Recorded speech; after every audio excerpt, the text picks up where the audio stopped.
नमस्कार, कमोडिटी के मृत्युंजय मंत्र में आपका स्वागत है। और आज हम इसमें बात करने वाले हैं गोल्ड की। गोल्ड की बात इसलिए क्योंकि ये दिवाली गोल्ड के लिए अब तक की सबसे महंगी दिवाली है। रिकॉर्ड तेज़ी है ग्लोबल मार्केट में भी, इंडियन मार्केट में भी। ऐसे में अब आपको चूँकि अगले हफ्ते दिवाली है, धनतेरस है, तो धनतेरस पर और दिवाली पर ऐसे में आपको गोल्ड खरीदने की प्लानिंग कैसे करनी चाहिए, क्या गोल्ड में आगे भी आपको बेहतर रिटर्न मिलेगा, गोल्ड में निवेश के तरीके कौन कौन से बेहतर हो सकते हैं, इस पर हम डिटेल में आपको बताएंगे। तो सबसे पहले आप जानिए गोल्ड में हुआ क्या। पहली बार इतिहास में ऐसा हो रहा है कि दिवाली पर 78,000 के ऊपर गोल्ड बिकेगा। ज़बरदस्त तेज़ी है, रिकॉर्ड तेज़ी है। और आप देखिए कि इस साल इंडियन मार्केट में 25% से ज़्यादा गोल्ड के दाम बढ़ चुके हैं। ग्लोबल मार्केट में 32% से ज़्यादा की तेज़ी आई है। मतलब 1979 के बाद पहली बार इतनी बड़ी तेज़ी ग्लोबल मार्केट में आई है। तो एक बेतहाशा तेज़ी का माहौल बना है।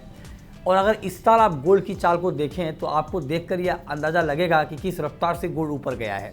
अप्रैल के महीने में 70,000 के लेवल पर था गोल्ड। जुलाई में ये घट के आ गया 67,400 पे, क्योंकि सरकार ने बजट में इंपोर्ट ड्यूटी घटाने का ऐलान कर दिया 9%, उसका एक इम्पैक्ट आया। लेकिन उसके बाद ये गिरावट थमी नहीं, ये गिरावट बढ़ती गई और सितंबर के महीने में मार्केट एक बार फिर से 75,000 के लेवल पे गया और अक्टूबर के महीने में 78,900 के भी ऊपर चला गया। पिछले अगर आप 5 सालों में दिवाली पर गोल्ड का प्राइस देखें तो आपको ये लगेगा कि भाई गोल्ड में जिसने भी निवेश किया है वो निराश नहीं हुए हैं, उनको अच्छा खासा रिटर्न गोल्ड में मिला है। तो ये आप देखिए कि 2020 में दिवाली पर गोल्ड का प्राइस था 51,000 रुपये प्रति 10 ग्राम के आसपास। 2021 में थोड़ा घटा 47,700 के आसपास आया, लेकिन 2022 में फिर बढ़ गया 50,600 और 2023 में ये एक जंप लिया और 60,400 रुपये तक पहुंचा और 24 की कहानी आपके सामने है 78,000 के ऊपर। तो अब सवाल ये है कि जब आप अगले हफ्ते धनतेरस पे दिवाली पर गोल्ड खरीदने जाएंगे तो आपको किन किन बातों का ख्याल ध्यान रखना चाहिए। तो सबसे जो पहली बात है वो ये कि आप जो भी ज्वेलरी खरीदें वो BIS सर्टिफाइड ज्वेलरी ही खरीदें, है ना। और जब आप अगर कॉइन खरीदते हैं तो कोई रिप्यूटेड ज्वेलर से खरीदें, लेकिन जब आप हॉलमार्क खरीदते हैं, BIS सर्टिफाइड खरीदते हैं तो उसका रीसेल वैल्यू भी आपको अच्छा मिलता है मार्केट के प्राइस के हिसाब से।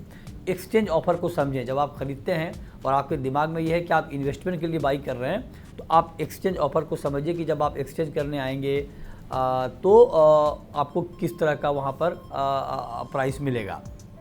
वियर एंड टियर पॉलिसी की जानकारी भी लें, ये जानना आपके लिए ज़रूरी है। एक्सचेंज रेट की जानकारी लें कि किस रेट पर एक्सचेंज होगा।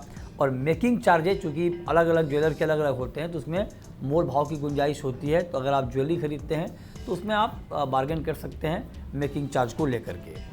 अब मेकिंग चार्ज का अपना गणित होता है। आमतौर पे 8 से 10% का मेकिंग चार्ज होता है, लेकिन कुछ बड़े ब्रांड जो हैं वो 20% या उससे ऊपर भी मेकिंग चार्ज रखते हैं। तो वहाँ पर आपके लिए है कि आप किस तरह से बात करते हैं, डील करते हैं ज्वेलर से, वहाँ पर गुंजाइश बनती है। स्टोन वाली ज्वेलरी में स्टोन का मेकिंग चार्ज भी जुड़ा होता है। और रीसेल के समय ये आप ध्यान रखें कि अगर आप ज्वेलरी खरीदते हैं और आप मेकिंग चार्ज पे करते हैं तो रीसेल के वक्त में आपको मेकिंग चार्ज का पैसा नहीं मिलेगा। ये आप ध्यान में ज़रूर रखें, ठीक है। अब आप देखिए कि आपके पास कितने विकल्प हैं। एक तो फिज़िकल गोल्ड आप ले ही सकते हैं, चाहे आप गोल्ड कॉइन लें, सिल्वर कॉइन लें, वहाँ पे भी आपके लिए ऑप्शन है। ज्वेलरी के तौर पे भी लोग लेते हैं तो वहाँ पर तो आपको ऑप्शन है। अगर आप डिजिटल गोल्ड में लेना चाहते हैं तो गोल्ड ETF एक अच्छा जरिया होता है गोल्ड में पैसा लगाने का। गोल्ड ETF भी आप ले सकते हैं। एक्सचेंज पर भी SIP की सुविधा है, मतलब आप छोटी छोटी क्वांटिटी में एक्सचेंज पर भी गोल्ड ले सकते हैं, बाद में उसकी आप डिलीवरी भी ले सकते हैं।